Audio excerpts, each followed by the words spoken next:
Good afternoon and welcome to this meeting of the Scottish Affairs Committee. This afternoon's session is to discuss with the Secretary of State for Scotland the work of his department. As you know, we normally take evidence from you about 3 or 4 times a year, Secretary of State. So in addition to the regular questions relating to the work of the department, this session will also be used to put questions to you relating to the financing of the Scottish Government inquiry. And we have some other suggested areas of focus, which will include the supplementary estimates, intergovernmental relations and topical issues, including Grangemouth. So if you're happy, we'll just proceed with questions. So I'll begin. And can I ask you, the Barnett calculations, or the current calculations of the Barnett formula, do you think they ensure a fair funding regime for Scotland? Well, thank you, Madam Chair. It's a great pleasure to be back at the Scottish Affairs Committee. I'm sorry the democratic process has delayed us somewhat, but we're very delighted to be here. And of course, we're joined by Parliamentary Under Secretary of State Kirsty McNeill and our Director of the Scotland Office, Lawrence Rockey.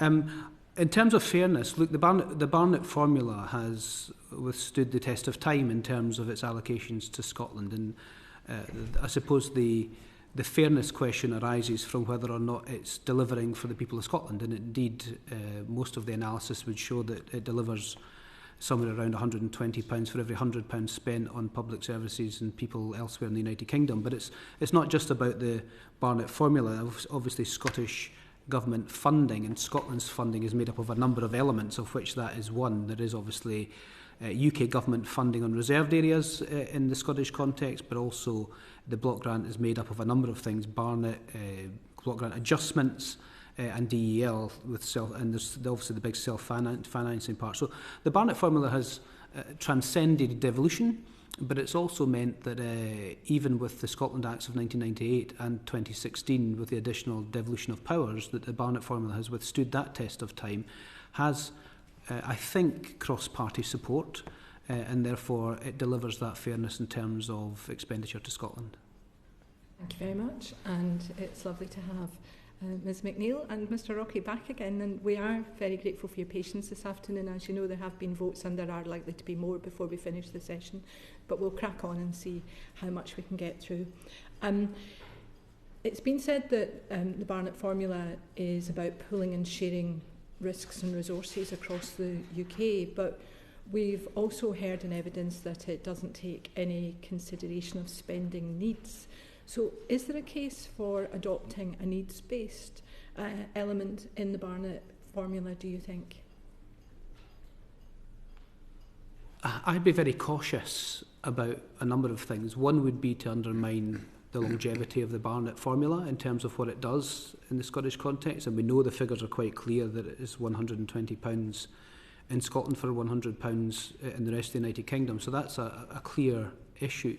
In order for a needs-based formula to be better than that, it would have to be more than 20%, and I'm not quite so sure a needs-based formula would get to that point. However, that's for others to calculate. So in terms of delivering for the Scottish budget, the Barnett formula does that. It does it on the basis of needs and probably needs plus. And I think the enduring nature of the Barnett formula shows that it does meet those needs. I think there was a calculation done in 2015 or 16. It would need to be checked when Stuart Hosey, the former SNP MP for Dundee West, was the finance spokesperson, who raised this on the floor of the House. And I think the House of Commons Library said that a needs-based formula at that point would be a reduction of about £4 billion in funding for Scotland. So I think that we stick with the one that gives the most funding for Scotland, because that's the way you deal with need. Thank you for that. In evidence to us, written evidence to us, the Scottish Government has called for full fiscal autonomy on the basis that that would create a fairer system that would protect public services. How would you respond to that suggestion? When I read that evidence, Madam Chair, I was quite shocked actually, because the Barnett formula and the funding formulas for Scotland, of course 40% of the Scotland budget is actually self-financed through income tax and the other devolved parts, council tax, etc. Income tax being the big one. And I was shocked to read that that was the Scottish Government's proposal, because I thought that had been dropped as a proposal on the basis that it would cost the Scottish Government, at current figures, in fact on GER's figures, £8 billion a year. So I don't know if that is the current strategy of the Scottish Government to continue campaigning for full fiscal autonomy, but I would be of the view that if you wanted to implement the funding of public services in the way in which we want them to be in the Scottish context, then you would stick with the funding formulas that are currently there. Of course, the fiscal framework is reviewed in legislation on a regular basis, the last one being in 2023. I think the next one's in 2028, so it happens every 5 years or so, and this is a joint agreement, it's not an imposition. And the Barnett formula and the other components of funding seem to work quite well on that basis. But I think, you know, in terms of the wider issues about funding in the Scottish context, if any funding model like full fiscal autonomy removes £8 billion from your budget, then now you would reject it immediately.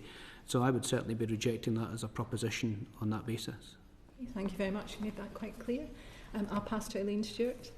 Thank you. Afternoon.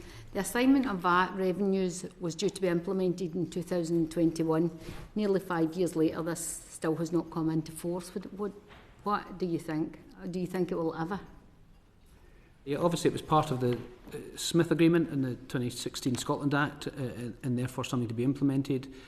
Both governments are working very closely together to try and implement this. It is hugely complicated, and the priority has been given to other taxation elements, including the aggregates levy, in terms of getting those over the line.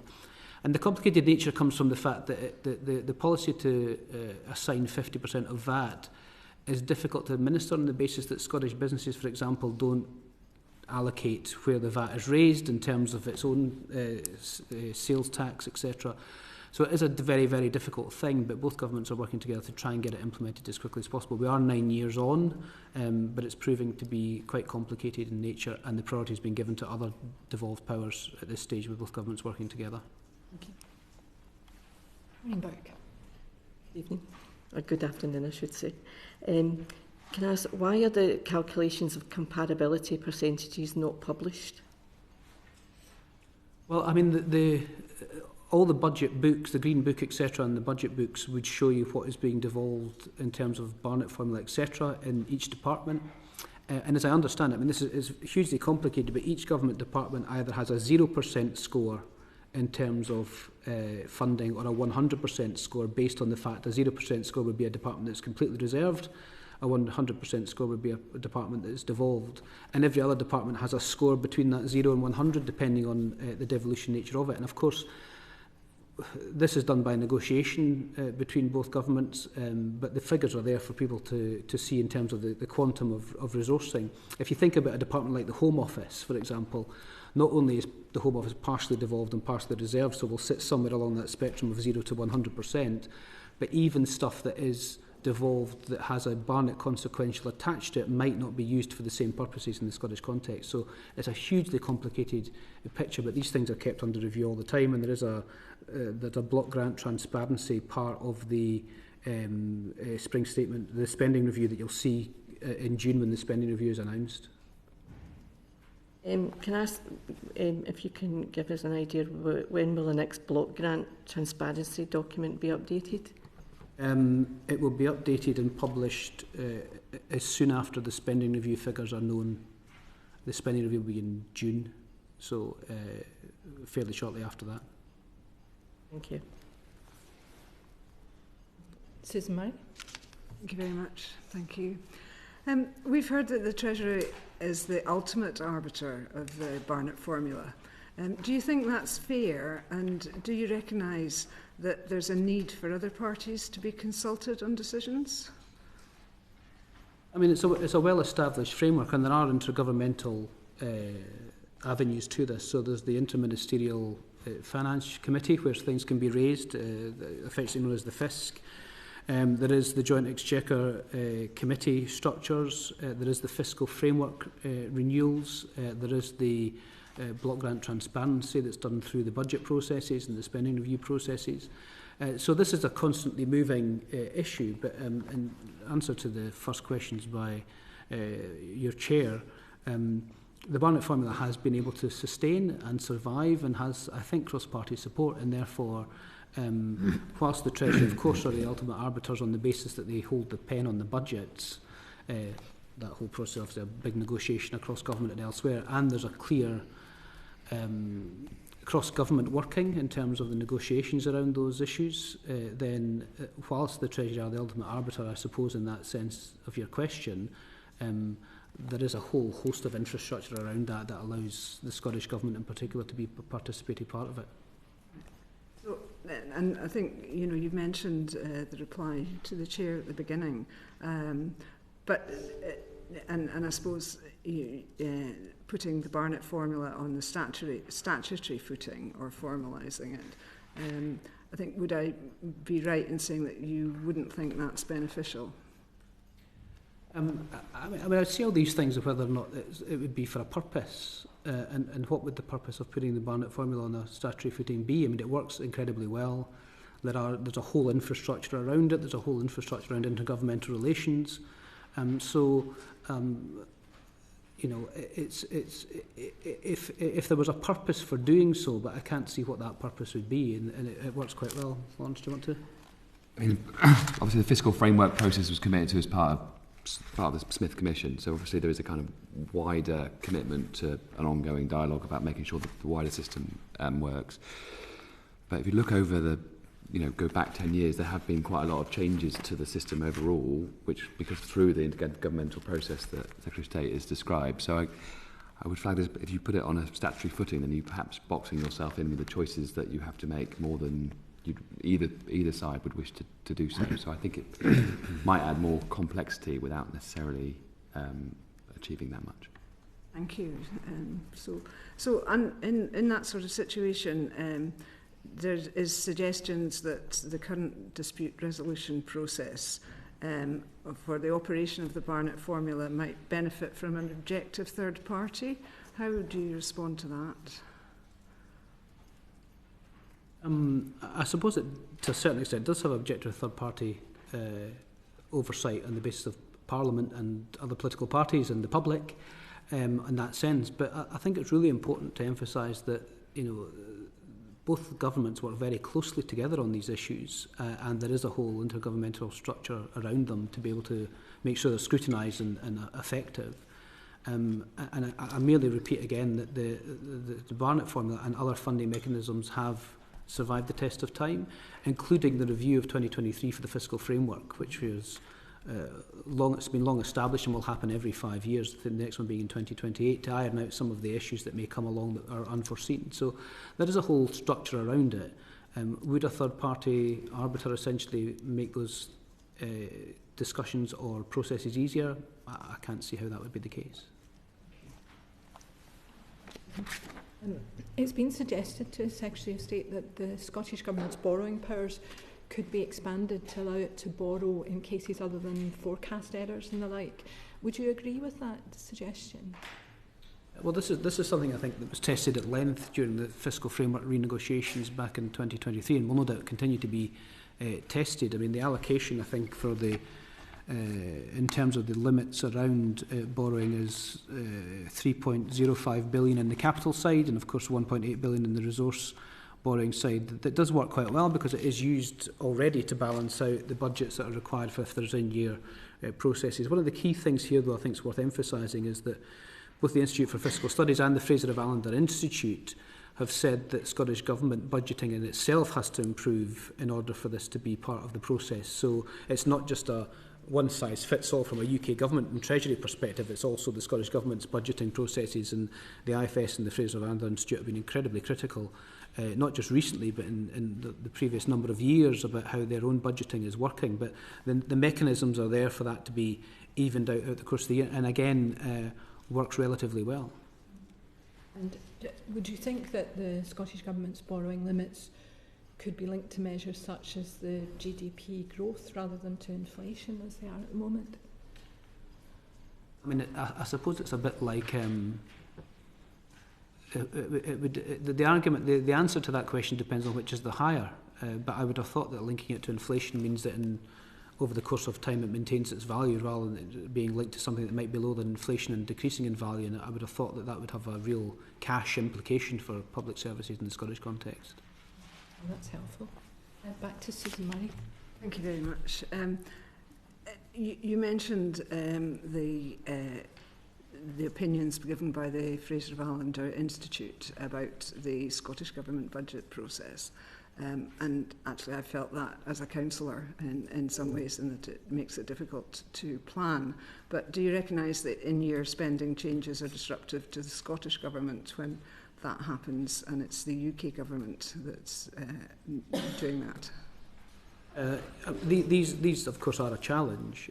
What we're trying to do as a government is to give a much greater certainty across the funding piece. So the spending review that will happen, it's happening now, that will be published in June, will give the following 2 years. So given that 25-26 is already in place, the following 2 years, that gives you a 3-year funding settlement, plus there'll be a rolling 1-year funding, 2-year funding settlement on the end. So this will happen every 2 years. So you are going to get 3 years of certainty.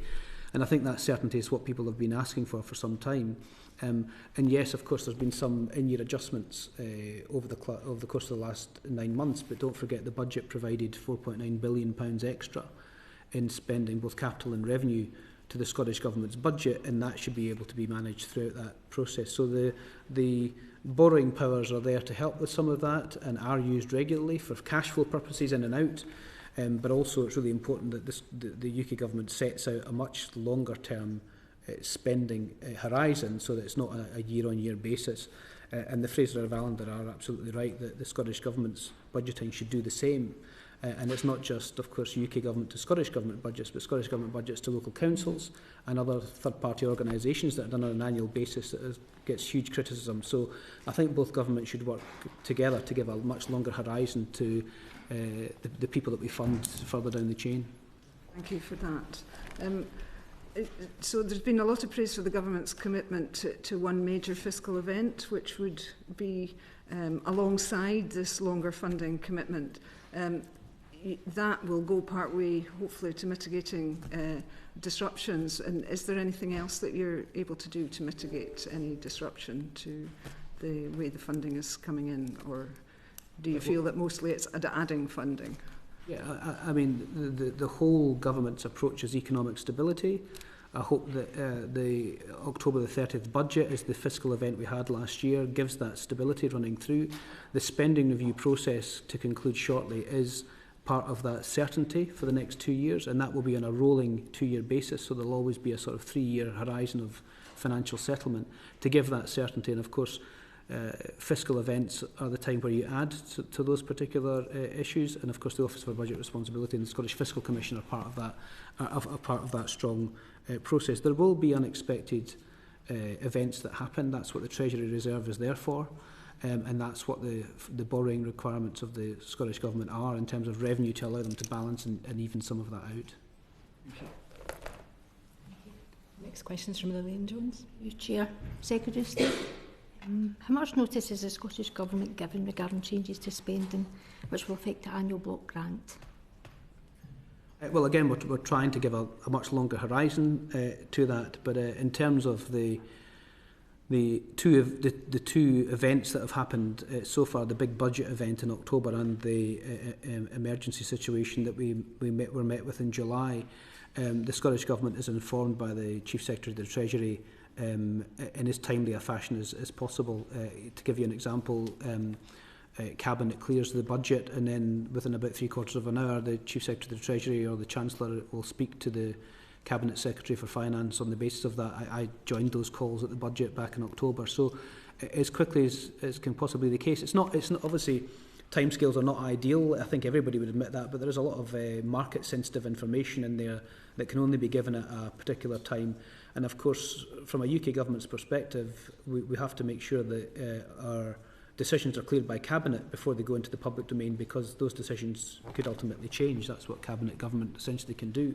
And therefore, we have to, the Scottish Government are informed as quickly as possible. But I hope the spending review process with 2-year rolling spending reviews will allow a 3-year window and horizon to funding, which will give much more certainty.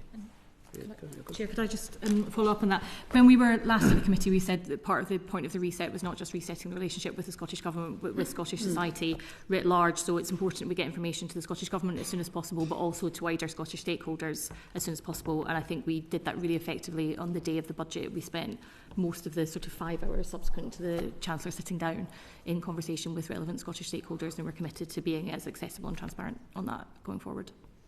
Yeah. The UK Government's cut to winter fuel payments resulted in a £160 million cut to the Scotland's block grant. Now, the Scottish Government state they had no prior consultation from the UK Government on the winter fuel payment restrictions, and that they were only notified on the day of the announcement. So what notice was the Scottish Government given of this decision? I mean, again, the Scottish Government was informed as soon as it possibly could be informed. These are decisions that went through the proper structures, the proper democratic structures, as well as governmental structures, and the Scottish Government was subsequently informed from that basis. It is, dwarfed by the £4.9 billion extra in the budget. That was £1.5 billion in year for 24-25, and an extra £3.5 billion for 25-26. So the government is being as transparent as it possibly can and sharing information with the Scottish Government. But again, it's not about, as Minister McNeill says, it's not necessarily about the process of sharing information. Both governments are working very closely together on a host of issues, from legislation to growth to green and all of those big issues. And if Cabinet Secretaries and Secretaries of State are working closely together in partnership, which is what we're trying to do to reset the relationship, then these issues don't arise. But the stuff that had to be done in an emergency in July had to be done because of the inheritance that we received from the previous government, and I don't think anybody on this committee certainly would deny that that inheritance was bad with what we knew about, and was certainly made much worse with what we didn't know about. And I do understand that some would like to wish away that black hole, but governments have to deal with it. We don't have that luxury, I'm afraid. Yeah. And just my final question, if that's okay. The Scottish Government had to set its budget without any clarity on the financial impact of the National Insurance contributions changes. The UK Government has said that the Scottish Government will continue to receive funding through the Barnett formula in the usual way in 25-26. Now, how can the Scottish Government effectively plan its spending without oversight on these decisions? Well, look, a Scottish Government minister appeared before a committee of the Scottish Government and said that we're looking forward to a UK Labour government bailing them out. They'd already set a budget that had a significant financial deficit at somewhere between 700 million and £1 billion. £500 million had been allocated from the ScotWind licensing sale in order to plug the black holes in their budget. And I don't need to rehearse what the IFS and the Fraser of Allender Institute and other bodies have said about the financial planning of the Scottish Government. But we've done everything we possibly can. We promised that we would end austerity at the election, and we wrote it into our manifesto, and we sent a cheque for £4.9 billion. So yes, there are going to be issues around the edges that alter budgets plus or minus, which is why the fiscal framework's in place to provide those stabilising mechanisms in order for us to be able to look at the overall figures at the end of the year, because you will only really get that after a budget has been set, but also after the outturns have been done in order to balance them out. And it's a hugely complicated equation if you think about the devolution of income tax, the devolution of some welfare benefits. These are big pots of money that balance things out as you come close to a year end. But so it's really important to see that the money is there. The quantums of money are eye-watering and the largest they've been in the devolution era. And that should help the Scottish Government budget if we have a much longer horizon in terms of giving them that certainty. I mean, just to say from a civil service point of view, the relationship between the Treasury teams and the UK Government and the Treasury teams and the Scottish Government is a sort of day-by-day deep relationship where they're, with the complexity that Secretary describes, means they are having an ongoing dynamic conversation. So I think from the committee's point of view, it's not like there are a letter that issues once a year and that's the end of the process. But obviously on a day-to-day basis, there is a really dynamic conversation which is important in making the system work. Thank you very much. Yeah, thank you, Chair. Secretary of State, just to build on the two previous points that have been made, obviously there was a a significant announcement from your government last year in respect of last week, in respect of welfare and the planned £5 billion reduction in expenditure. Are you in a position to advise the committee as to whether the Scottish Government have been made aware of the financial impact upon them of that decision, and indeed what the financial cost of that decision actually is? Well, obviously this will all be laid out in the spending review, but the financial impact of the decisions last week on the Scottish Government budget that's been announced is zero, and that's been communicated to the Scottish Government. So your view is that there's not going to be any consequential impact from the £5 billion cut in welfare by the UK Government? There's going to be no financial impact upon the Scottish Government at all in terms of their spending portfolio? The numbers will be laid out in the spending review, and in fact some of the numbers may be laid out in the spring statement in little over 24 hours time, but the current communication to the Scottish Government is there will be no reduction in their budget up to the end of this current spending round, which is 25-26. So in 26 going forward then, the UK Government have obviously taken a decision in respect of a £5 billion cut in welfare. You would presumably have been privy to that as a cabinet sign-off. Are you in a position to tell us what the financial impact to the Scottish Government will be? And I say that on the basis that, as you know, personal independence payments are being phased out in Scotland and replaced by adult disability payments, and that's undoubtedly going to have a financial impact upon people who are in receipt of that, is it not? Well, I think it's really important to be clear, Madam Chair, that the £5 billion reduction that's been touted in terms of the figures is a £5 billion reduction in the increase, not in the £5 billion in the current budget, and that's why the impact on the Scottish budget is zero in terms of what's been produced. In terms of going forward, those figures will be announced in the spending review and in the spring statement, as they would always be in terms of that information. So those figures will come out as and when they are available. Do you know how many people in Scotland are in receipt of adult disability payments? You're probably going to be able to tell me, but I think it's probably somewhere in the region of 300,000. 433,000 people. It's higher than the rest of the UK. You are ultimately unsure as to whether there's going to be funding in place to support them in their lives going forward. And your answer to me today is we have to wait and see for a spending review. Surely, as Scotland's man in the Cabinet, you were sitting there and privy to this information. You can share that information with the committee and with the Scottish Government. And we're talking about a resetting of relationship, Secretary of State. It doesn't sound like there's a lot of respect going on here. You've answered your own question, if you don't mind me saying, because adult disability payments are devolved. The funding of that is subsequently devolved. So the decisions about adult disability payments in Scotland lie with the Scottish Government, not the UK Government. And therefore the certainty requiring the certainty you're demanding of people who, those 432,000 people who are in receipt of ADP in Scotland, that certainty has to be supplied to them by the Scottish Government because it's a devolved benefit. You're effectively washing your hands of the decision that the UK Government have taken. There's no consequential impact upon Scotland. Well, of the decision. If I could gently say, if it was the other way around, I would fully expect your questions to be why you're riding roughshod over the devolution settlement. This is a devolved payment. It was devolved under the 2016 Scotland Act, a whole host of other devolved welfare payments, and therefore the money is devolved. There's £4.9 billion extra between now and the end of 25-26, and it's up to the Scottish Government to spend that money in any which way they wish to spend it, and therefore if it's a devolved payment, it's the responsibility to remove that uncertainty by the Scottish Government determining how they're going to deal with this particular issue. We're going to move on now to supplementary estimates and the questions from Kirsty Sullivan. Secretary of State, Scotland's final block grant is not confirmed until the supplementary estimate in the spring. How confident are you that the Scottish Government is able to effectively spend this funding when final budgets are confirmed so near to the end of the financial year? I mean, I suppose the issue becomes just the way in which processes work, but that's why the fiscal framework allows for those balancing payments to be used in terms of both cash flow and indeed capital and revenue. But the other thing we tend to forget about is we always talk about Barnett and block grants, etc. But actually one of the largest, or two of the other largest components of Scottish Government funding are their own self-financing stuff, and on the other side of it, the money that UK Government spends in Scotland that's not devolved. So that's a huge amount of money as well that dwarfs essentially the rest of the budgets probably combined, and the GERS figures, I think, put that somewhere around 44 billion.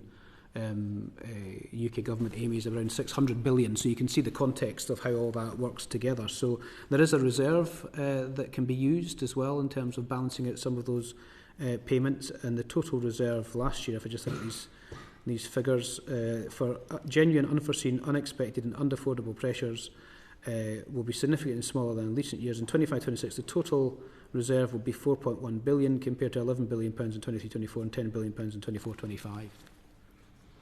These are questions that the Treasury would be much better to answer in terms of the technicalities of it, but that's the quantum of it. Thank you, Secretary of State, and I'm glad that you mentioned the reserve because I was just coming on to that. There have been some suggestions, including from the Fraser of Allender Institute, and one of their representatives gave evidence to this committee recently, that the limit on the cap should be, of the reserve should be abolished in order to give the Scottish Government more flexibility, particularly from one year to the next. So can you give me your view on that and whether you have discussed removing the cap on the Scotland Reserve? The Scottish Government agree to the reserve. It's done. The Scotland Reserve is done in agreement with the Scottish Government. It's currently sitting, as you say, at £711 million, and the annual drawdown on both capital and resource spending on that is unlimited. So you could spend all the way up to £711 million, but that is done in agreement with the Scottish Government to allow the Scottish Government to manage their expenditure within the agreed budgets that are there. So quite a substantial amount of money. I don't know how much of that is actually drawn down at this moment in time, or how much is drawn down on an annual basis, but I'm certainly happy to get the Chief Secretary of the Treasury to write to the committee and give you the profile of how much of that is actually used on an annual basis, if that's helpful. Thank you, but I would just like a bit more clarity on whether you've had those discussions around the removal of the cap.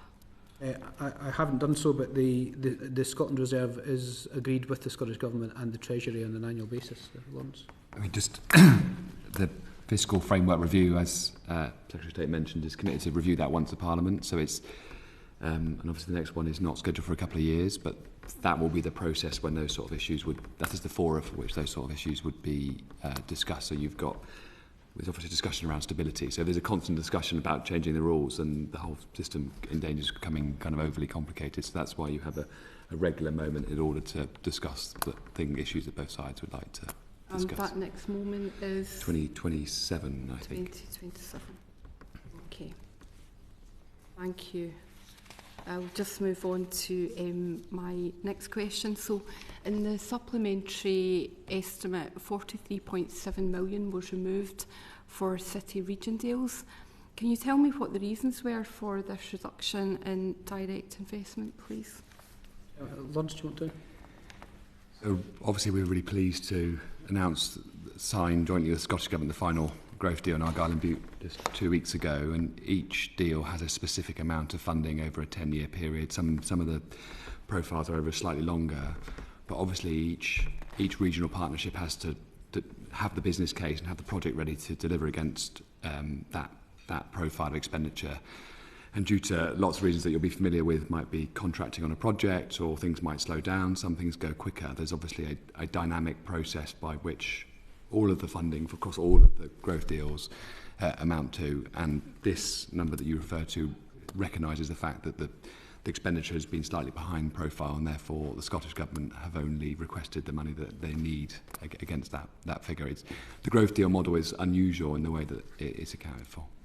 I suppose to say the money's still there, it's just reprofiled, so it's good news that we're working very hard with partners to make sure that the growth deals that have had to be reprofiled are getting on stream as quickly as possible. Well, I think you've both covered off two supplementaries that I had. One was what involvement did the Scottish Government have in the decision, but you've just said that they were the ones that requested less. Absolutely, and each growth deal is managed by a joint team from Scotland Office and SG officials, and we work in a joint basis, so it's a joint process. Yeah. And I was going to also ask if the investment had been removed completely, but I think it's just deferred. Yeah. Yeah, that's great. And was the funding part of the 119 million allocated at the autumn budget for city and growth deals? Sorry, the 43.7 million was... Yeah, is it part of the £1.4 billion additional? I think it is, Lawrence, is that correct?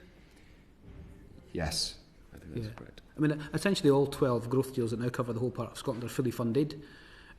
Obviously, all 12 have moved at different paces. Some are still struggling a little bit, others are actually coming to maturity.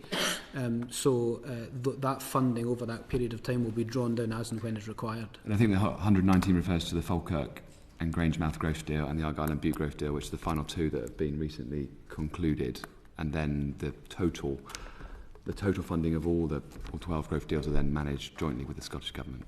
But the total amount of money is the total amount of money. It's just a question of how much money is spent in each particular year. Thank you. Supplementary from Angus MacDonald. I mean, is the growth funding the same as what used to be a levelling up fund?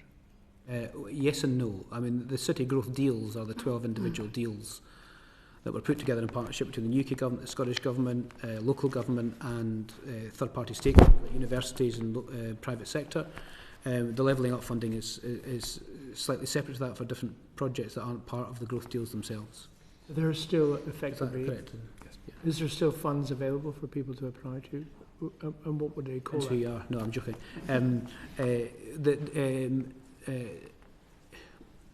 Yes, mostly yes and slightly no is the answer to your question in that sense, because the growth deals are obviously, I can use the example of the Ayrshire one, it's had to be reprofiled completely with new projects, and therefore there is obviously still some space in those kinds of growth deals to have a look at whether or not there's other opportunities. They're reprofiling that.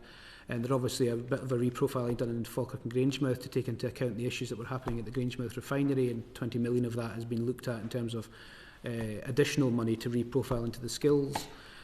So it really depends where you are. The Argyll and Bute one that we've just signed, the vast majority of that is for the Rothesay Hall on the Isle of Bute, and therefore the reprofiling that would be much more difficult. So yes, there is, if you're saying are there projects that could still bid into these things, it's probably quite tight.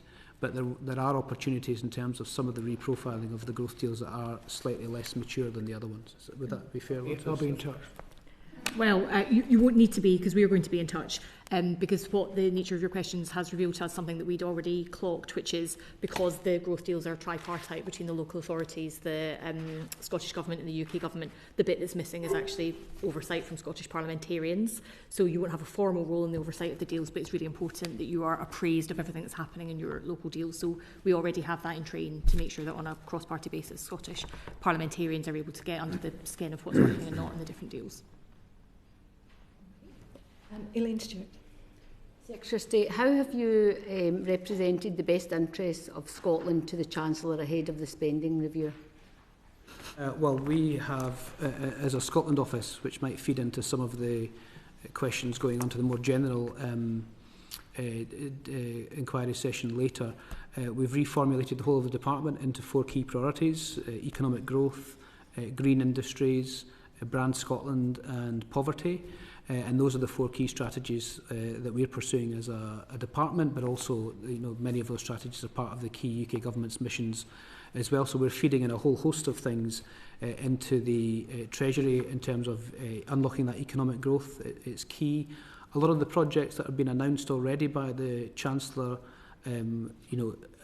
fundamentally affect Scotland. The whole issue around trying to get both governments to work in concert with each other in terms of planning and consenting, around the green agenda.